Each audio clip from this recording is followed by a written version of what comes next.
Okay, let's go ahead and get started. Look out, and I kind of see a thin crowd today. I hope the going forward didn't leave everyone still asleep in bed. And hopefully y'all are awake too. So we are in the book of Exodus as we are continuing. We are still at Mount Sinai, and today we're going to be looking at the garments of the priest and some of the functions that they are going to do. On last Sunday, we looked at the sin of the golden calf, and on Wednesday night, we looked at the tabernacle and all the instructions that go along with that. And so we will be continuing on kind of with the same idea. I believe this is when Moses is on the mountain for the first time, and he, in that 40 days, and he gets this instruction from the Lord on quite a few things. He gets the Ten Commandments, he gets instruction for the tabernacle, and he'll be given information and things to do with the priest. And so we'll go ahead and jump right into it. We will be in Exodus 28 and 29 today is where we are going to be. And in verse 1 of chapter 28, God selects Aaron and his sons as the priest. It says that bring near to yourself Aaron your brother and his sons with him from among the sons of Israel to minister to as priests to me, Aaron, Nadab and Abihu, Eleazar and Ithamar, Aaron's sons. So we see there God selects Aaron and his sons to be the high priest and the priest. In verse 2, so God basically is going to start giving instruction on the garments of the priest and what they should be wearing, especially here in chapter 28 is going to be talking about the high priest and the uniform, the garments that the high priest is going to be wearing. And it mentions in verse 2 at the very end that these are holy garments and they are for glory and for beauty is what God describes these garments as. He's going to mention that again in verse 40 of chapter 28. Note this, though, that the garments that are going to be described here in chapter 28 are going to be different than what he wears, the high priest wears on the Day of Atonement. When he would go in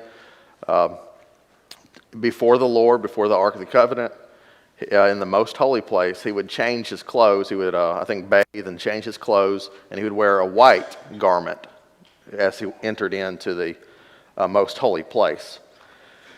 And in verse 3, it says that, we'll just read it. It says, you shall speak to the skillful persons whom I have endowed with a spirit of wisdom, that they may make Aaron's garments to consecrate him, that he may minister as priest to me. So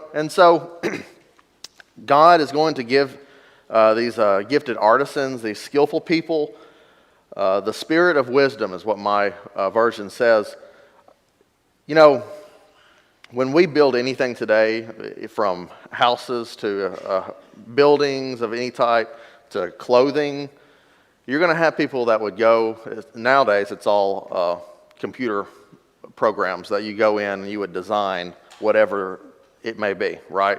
And so you have that visual representation. You say, okay, this is what I want. This is what I want it to look like, exactly that. And then you go and give it to whoever's going to make the clothing or a house, whatever. You know, they didn't have that, right? So I think what the idea that is this wisdom that is coming upon them, the spirit of wisdom, is that God is going to put this spirit in them, that they are going to understand exactly what God wants in these garments when he is describing this. Because in a lot of the detail here, it's described, but we're not exactly sure, right? I mean, we're given a lot of detail, but we don't have that visual. We have a lot of good ideas of what it must have looked like, but we don't know exactly for sure what exactly God was wanting. But these people that made the garments did.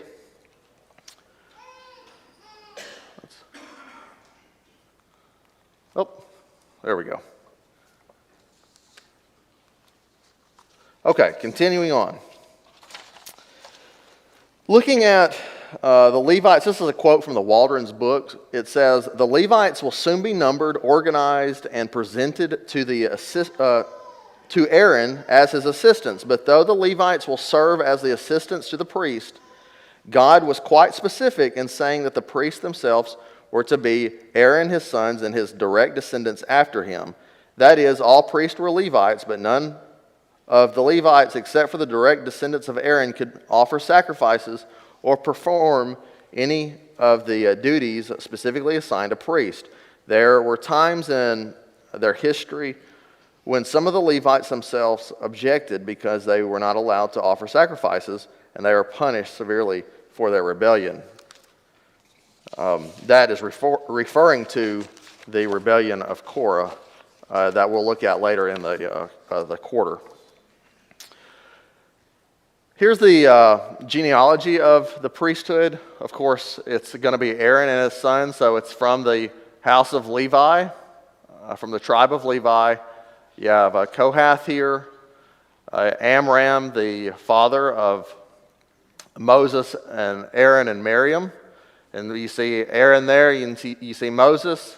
And Aaron has 4 sons here listed as Eleazar and Ithamar. Nadab and Abihu are not listed on there because we know, and we're going to find out, that they are going to die. They offer strange fire to the Lord in Leviticus 10. And so they are not listed on the priesthood. And we also know that the high priest is going to go through Eleazar, but it does appear that at some point it changes over to Ithamar. It's my understanding that the judge that we think of, Eli, was also high priest at the time, at the early part of 1 Samuel. And he was from the line of Ithamar, not of Eleazar. And so somewhere it must have changed. We don't know exactly why. Continuing on, looking at the functions of the priest.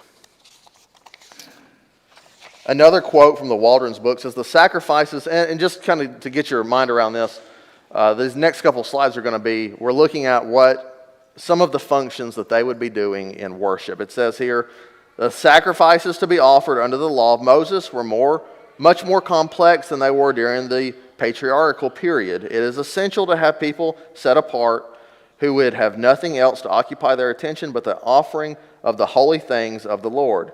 Therefore, the priests were to charge not to drink wine or strong drink, that they might make a distinction between the holy and the common, and between the unclean and the clean.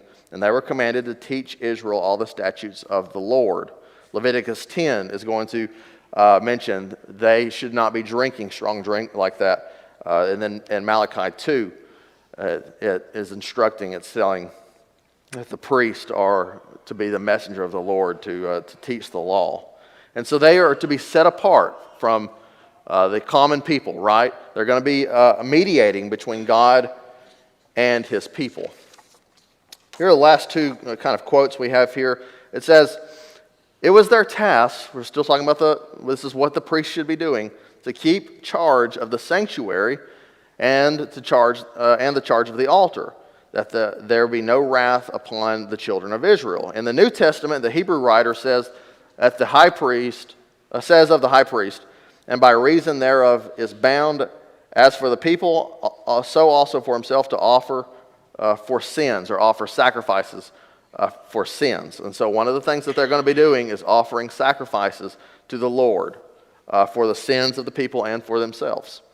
Perhaps the clearest proof of the intercessory role of the priest is that Jesus became our high priest, and in context emphasizes the effectiveness of his priesthood.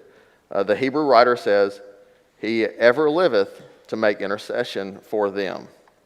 And so we have the idea here. We realize, because of what God has done for us through Jesus, that he is our high priest and he is the mediator for us between to God. And so that's one of the functions that the priests are going to have, is to be a mediator, a go-between between God and man there. And so that's one of their functions. So let's go ahead and jump in Exodus 28. We look at the garments of the high priest. We're going to have 2 slides here that kind of give you a good idea, and we're going to go back into detail in the description here in a second. But starting from the head, he's got a turban on, a white linen turban. And on top of that, he's going to have a kind of a sign. It's a piece of gold that would be attached to the turban. And it would say, "Holy to the Lord," "Holy to Jehovah" on it. From there, pointed out, you see onyx stones that are going to be attached here and here. A gold chain that's going to attach this breastplate. And on the breastplate, you have 4 rows of three, all of precious stones, representing the 12 tribes. Underneath that, you see in purple the ephod and its woven belt here. Underneath that, we have a blue sleeveless coat, and underneath that is a robe of checkered fine linen. Looking at another depiction of it, very similar here. The description is kind of, it has gold and blue and violet and scarlet all kind of intertwined in the ephod, and so it's slightly different. So we're going to kind of look at these in detail, but that gives you a kind of a visual representation of what it probably looked like, the garments of the high priest. So for our purpose, though, we are going to look at it kind of as if we were going to put this on ourselves. So just like as we would put anything on, we would start with undergarments, right? So we're going to start kind of in the latter half of chapter 28 and kind of work our way backwards. So in verse 42 of chapter 28, it says, "You shall make for them linen breeches to cover their bare flesh or their nakedness. They shall reach from their loins even to their thighs." We'll kind of look back at this here in a little bit, but that's the first article of clothing that they would put on, is these linen breeches, these trousers that are going to cover their waist down to their thighs, is what it says. On top of that is the coat. It's that white, when you looked at that picture, the white there that you see with the sleeves and down here at the bottom.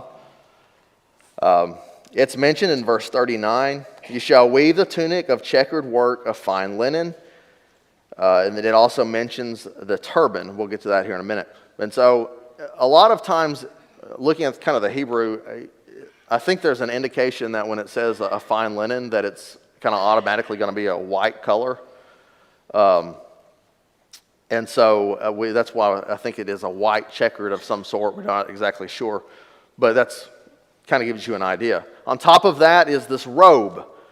The robe is mentioned in verse 31. "You shall make the robe of the ephod all of blue or of violet.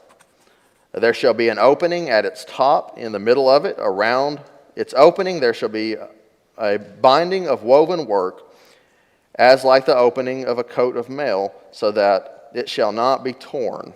And at the bottom of this, I didn't point it out in the pictures, but at the bottom, you shall see a hem of pomegranates of blue, of purple, scarlet material. All around its hem, the bells of gold between them, all around. And so at the bottom of this blue garment, here you can kind of see, is going to be all these gold balls. And so when he would walk, you would be able to hear him walking through the tabernacle in that way. It doesn't come quite out and say it, especially in English. And when I was studying this, a lot of people, there's an understanding that this tunic that he wears, this robe, is a seamless, that it was pure, it was a woven material, and especially it said that it's not to be torn, right? I think over in John chapter 19, I think that there might be a hint. You know, we're told later in Hebrews that he is our high priest, right? But I think that there is a hint there of the fact that he is our high priest. If not, it's very similar language that's used. In verse 23 of chapter 19 of John, Of course, this is at the crucifixion. It says the soldiers, when they crucified Jesus, took out his outer garment and made 4 parts, a part for every soldier, and also the tunic. Now the tunic was seamless, woven in one piece. And so they said to one another, let us not tear it, but cast lots for it to decide whose it shall be. Thus to fulfill the scripture, they divided my outer garments, and for my clothing they cast lots. There very possibly is a connection here. At least it's not to be torn, right? If it's not just completely seamless, the garment's not to be torn. Of course, Jesus' garment is not torn there as they take him to the cross. Maybe a foreshadow, a hint that he is our high priest there, possibly. Continuing on, we have the ephod that's mentioned in detail starting in verse 6. It's going to be made of gold, of blue, of purple, of scarlet material. And it's going to go kind of over, starting here, and kind of work its way down towards the thighs. And on top of that, there is going to be a breastplate with the Urim and the Thummim. And on this breastplate, we'll talk about a little more here in a second, but it's going to have the 12 stones, these precious stones on it, that's going to have the names of the 12 tribes on each one of them. Verse 9 also mentions a part of the ephod is these onyx stones. It's going to be attached at the shoulders. And it would have on there written 6 of the 12 tribes on each one. So you have that as well. You have the breastplate with that, the Urim and the Thummim. We're not told a whole lot about that, of what these were. It appears that they were some type of way of inquiring from the Lord. My understanding is on this breastplate that there was some type of pocket and that these 2 objects were put in there. And so that when they had a question to the Lord, they could ask him, and they would reach in and grab one of them, and whichever one was grabbed would answer the question that they had. Maybe a yes or no type question. But we're not told a whole lot about it. We are told that it is mentioned again in Nehemiah, so over 1,000 years from this. It is mentioned that they have it and that it is used in that context as well. But again, we're just not told much about it. If it was 2 stones, if it had writing on it, it had to have been some type of small objects, but besides that we don't know, except that they were used to inquire of God. And then of course the turban that's put on his head, we kind of touched on that already. It says in verse 36 that there's going to be a gold plate on top of this turban, a pure gold, and it's going to say holy to the Lord, holy to Jehovah. I think this is the only time in Scripture, at least in the Old Testament, that this is mentioned, holy to the Lord, that it's going to be written out somewhere, except in Zechariah 14 and verse 20, when he has a vision there of kind of the day, kind of depicting heaven, I think. And on that day, there are even going to be inscriptions on the horses and on the parts of horses that they would put on. It would have holy to the Lord. And I think the idea there is that everything's going to be holy. Even the horses will have that on them, that holy is the Lord.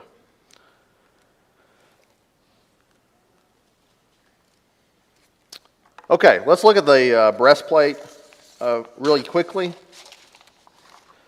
In verse 29 it says, so Aaron shall bear the names of the sons of Israel on the breastplate of judgment over his heart when he goes into the holy place, a memorial before the Lord continually. And so in verses 15 through 21, we're not going to read all of that, but it mentions all of the precious stones that are brought out. There's rubies, diamonds, sapphires, jasper. All of these, there's just a bunch of them, and it kind of depends on your translation. Some of them are a little different, but you have a pretty good idea of to give you an idea of what it would have looked like, and you can kind of see some writing on some of them there. And so they would have had each of the tribes on this breastplate like that, and he would go in before the Lord in the holy place. and they would be before the Lord, a memorial before God constantly. It's also interesting to note that it's on the breastplate, that these 12 stones in the Old Testament. But in Revelation 21, we are told that there are 12 stones on the foundation of heaven. And so it kind of gives you a parallel there. They're in the presence of God as Aaron goes throughout the tabernacle. They're going to be in his presence, right? But they're in heaven. They're on the foundations, representing the people of God in God's presence. I find it interesting, too, that here it's on an earthly thing, right? That it's in the tabernacle, it's on Aaron. But when it switches over to the New Testament and some of the promises that we have, it's always far greater than what is in the Old Testament. Here, it's on the foundations of the walls of the city. We're talking about heaven there, that the foundations have these stones representing God's people there. Do you have any comments? Okay. Slowing down, because I see I got plenty of time, are y'all awake? I know we've lost an hour, so try to keep you awake. At the end of chapter 28, we are told a little bit more about the tunics for the rest of the priest. We've kind of gone into great detail, and there's a ton of detail about the high priest, but we're not told that much about the tunics of the regular priest. Verse 40, it says that you shall make tunics. It's kind of a linen garment here, that they are going to have a sash with it, and that they will have caps for them for glory and for beauty. So the difference here is that the high priest is going to have a turban on. It's going to be a lot taller. But for the regular priest, it's going to have just a cap on. It's going to be a lot smaller, closer to the head, that they would wear there. They're going to have this tunic on with a sash, and so they have kind of wrapped around them like a belt would be. I think this is a white garment that they are going to wear. A lot more plain, not near as complex as what the high priest is going to wear. In verse 41, it says, you shall put them on Aaron and on his brother, your brother, and on his sons with him, and you shall anoint him and ordain them and consecrate them, that they may serve me as priest. He shall make for them linen breeches to cover their bare flesh. They shall reach from the loins even to the thighs. They shall be on Aaron and on his sons when they enter the tent of meeting, or when they approach the altar to minister in the holy place, so that they do not incur guilt and die. It shall be a statute forever to him and to his descendants after him. So, just real quickly, you can kind of see on the left part of that screen. Let's look at the purpose of these linen trousers. When digging through this, I kind of had two questions. First of all, you got to kind of be careful, I guess, with, well, this is Old Testament stuff. And does it really apply to the New Testament? But there are times that we can find maybe definitions that God has described and apply that to the New Testament. For example, here, it says that they're going to make linen trousers to cover their nakedness. And it says it's going to go from their loins or their waist to their thighs. So, the next question I have is, well, what is the thighs? Is it the upper thigh? Is it the middle thigh? Is it down to the knee? What is it? And so in researching this, it's very, very, very clear that this garment that they wore would have gone from their waist to their knee. It would have covered the entire thigh, is what this is talking about. So, that might give you an idea about what maybe God considers naked. Over in Isaiah 47, in verse 2 through 3, it says, Take the millstone and grind meal. Remove your veil, take off the skirt, uncover the thigh, pass through the waters. Your nakedness shall be uncovered. Yes, your shame will be seen. There, it's identifying the thigh as being naked. Especially in this context here, I see that they're talking about to the Lord when they are worshiping God. I think we especially need to be careful about when we are entering worship, what we are wearing, and to be modest and to have things covered. I've never been to Rome. I'd like to go. I'm sure there's some of you in here that have, and maybe have gone to Vatican City. You know, Vatican City is would be considered the holiest point to the Catholics. And in there, to go through their museums, especially to see the Sistine Chapel, one of the things that is a requirement is your shoulders have to be covered and you have to wear clothing to the knee. Short shorts, mini skirts are not allowed. They will not let you in. And it is because it's supposed to be a reverent place, a religious place. I find that really interesting that even the Catholic Church and what they have, there are times that they say you cannot wear short shorts or things like that. I find it also interesting that we're talking about the men, that this is to Aaron and to his sons after him. Oftentimes when we talk about modesty, we talk about women, and we harp on women. But I think us guys have to be careful too. You know, a while back, I think like in the 1970s, some of y'all, you know, the shorts were like really short, right? Really, really short. Well, then it kind of got progressively longer and longer and longer. And you can see like NBA players in the early 2000s, they're basically wearing capri pants now. I mean, they're like really, really long. And, but now, you know, it's getting shorter and shorter and shorter and shorter and shorter. We got to be careful with that. It's easy to not even realize it too. It can be very easy to not even realize what you're wearing. But I think we can see here that perhaps this is what God considers naked. And we need to be conscious of that in what we are wearing. Especially, I guess we're getting kind of in the warmer season too. It might be a good reminder there too. You have any comments?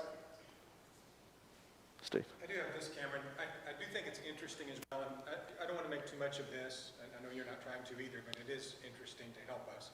But in Revelation, repeatedly, heavenly beings are described as being clothed in white robes. In the case of the bride of Christ, in white linen. And so obviously in Revelation, all of those descriptions are symbolic, but they're symbolic of purity, and that's interesting. They're clothed in these white linen, full robes, and they symbolize purity. And I think that maybe a little bit something can be learned from that as well. That's a good point. Good thought. Any others? See how much time I have left.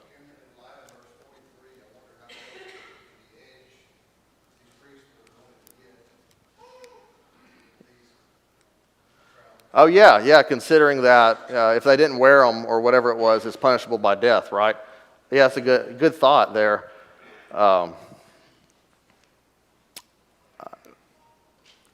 Others say that this was an influence maybe by a priest of Egypt, that they would have worn something like that. But in my reading of that, a lot of the priests of Egypt and the trousers that they had on were shorter. They were shorter than what the Israelites would have had on. That's just something to consider. I know that's not our main focus, but that's maybe something good to consider and think about. Good comments. Okay. Moving on to chapter 29, we have the consecration of the priest, or the instructions on this. We have the priestly hallows, these sacrifices. They are to consecrate the priest, is what this is there for. We have the preparation of the priest. This is also going to be repeated later on when this actually happens, I think in Leviticus. But we have the preparation that they are going to have to be washed, adorned, and then anointed is what these are going, is the things that God is telling Moses to do to these priests. They have these offerings that are going to happen. We have the bull, we have rams, we have bread that is offered with a sacrifice, which is associated with the burnt offering, the wave offering, the sin offering, of course. The first one is always going to be that sin offering that's established there. And peace offerings as well that go along with that. We also are told, well, let me back up for just 1 second there. In verse 20, it says that you shall slaughter the ram and take some of its blood and put it on the lobe of Aaron's right ear, on the lobe of his son's right ear, and on the thumbs of their right hands, and on the big toes of their right feet, and sprinkle the rest of the blood around the altar. So they're to put blood on the right ear, on the thumb, and on the big toe. What do you think that maybe represents? We're not told. But I think we might can get a decent idea. My thought is that perhaps this is, whatever they hear, whatever they do, and wherever they went, it's supposed to be for God. That's their purpose, is to live for God. And perhaps that is what that is wherever they're going, whatever they're doing, and whatever they hear, it should all be for God's purpose. The priest and the garments are to be handed down, especially the Aaron's. It says in verse 29, the holy garments of Aaron shall be for his sons after him, that they shall be anointed and ordained. For 7 days the one of his sons who is priest in his stead shall put them on whenever he enters the tent of meeting to minister to the holy place. So when they are ordained, it's kind of the same idea of when today you'll see kings that are brought out before, and I think, what do they wear? They wear old crowns. They've been in the lineage for 1,000 years, and they'll have the scepter that's super old that the kings and queens have had for long times before that. And I think that perhaps that's what's going to be going on here, is when a new high priest is put in place, that he would wear those garments for 7 days as he enters in to being the high priest. In verses 36 through 42, the altar is going to be consecrated there. And then finally, in verses 43 through 46, and we'll just quickly read that, God is going to dwell with his people. It says, I will meet there with the sons of Israel, and it shall be consecrated by my glory. And I will consecrate the tent of meeting, that's the tabernacle, and the altar. And I will consecrate Aaron and his sons to minister as priests to me. I will dwell among the sons of Israel and will be their God. They shall know that I am the Lord, their God, who brought them out of the land of Egypt, that I might dwell among them. I am the Lord. And that's how chapter 29 ends, as he's put all of this emphasis on what the priests are going to wear, how the tabernacle is to be built, and he's going to put instructions on how this is going to be installed and put into place and consecrated for service to him. That they are going to know that he is the Lord, the one that brought them out of Israel. And that is how chapter 29 ends. I think I'm just a minute or two early. Y'all have any comments? Mike, first. We see God giving what they're to do, and we see it repeated again before the end of Exodus, that they did exactly what God told them to do, and that's a lesson we need to think about in the New Testament church. God gives us something to do. We have to be careful to exactly follow what God has told us. That's a good point. Mike says that, when they do something, they do exactly what they're told to do when they're doing all of these very fine details, and that we need to do the same thing and when we worship today. Did I see another one? Brent, did you have a comment? My comment was basically the same as Mike's, that Old Testament Israel is a good illustration of operating under authority, as Moses would say, by a pattern. And